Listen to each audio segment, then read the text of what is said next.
திருமணம் என்று சொன்னாலே முதலில் அதற்கு நேரம் காலங்களை முடிவு செய்கிறார்கள்.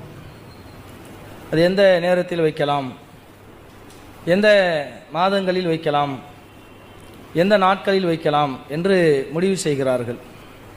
அந்த நாளில் எந்த நேரத்தில் வைக்கலாம், 11லிருந்து 12 வரைக்கும் வைக்கிறதா, அல்லது 11லிருந்து 12 வரைக்கும் வைக்கிறதா, அல்லது 10லிருந்து 11 வரைக்கும் வைக்கிறதா என்று அந்த நாளில் ஒரு நேரத்தை. அதனால தான் நீங்கள் கல்யாண கார்டு கொடுக்கும் பொழுதெல்லாம் நீங்கள் பார்க்கலாம், அதில் முபாரக்கான நன்னேரத்தில் என்று போட்டிருப்பாங்க. ஹிஜ்ரி 1442 ஷாபான் மாதம் அல்லது ஏதாவது ஒரு மாதத்தை போட்டு, இந்த மாதத்தில் இந்த பிறை 9 இந்த கிழமையில் இந்த நேரத்திலிருந்து இந்த நேரத்திற்குள் முபாரக்கான நேரத்தில் என்று என்ன செய்வாங்க, போட்டிருப்பாங்க.